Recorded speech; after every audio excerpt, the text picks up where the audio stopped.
Hello guys, today I will be showing you. How to create custom stickers on WhatsApp. If you find this video helpful, please do like and subscribe.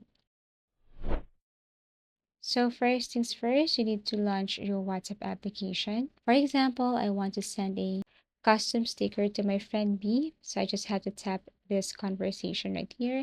And as you can see, there is the sticker icon below. Tap that one.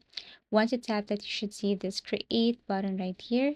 So to create or to custom sticker on WhatsApp, you just have to click this, select a photo from your gallery, make sure it's a clear photo. Wait for a couple of seconds and here's the result.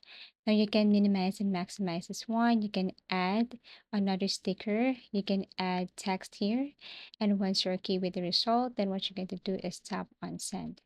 So basically that's it. This is how easy it is to create a custom sticker here on WhatsApp. So there is this also new feature on WhatsApp where you can create a sticker using AI, but it is not available in my country. If it's available in your country, all you have to do is to create prompt, send, and this WhatsApp AI will create this custom sticker for you. So this is how easy it is. Make sure also that your WhatsApp is up to date to see this feature, the create button. Thank you so much for watching and see you again in our next video tutorials.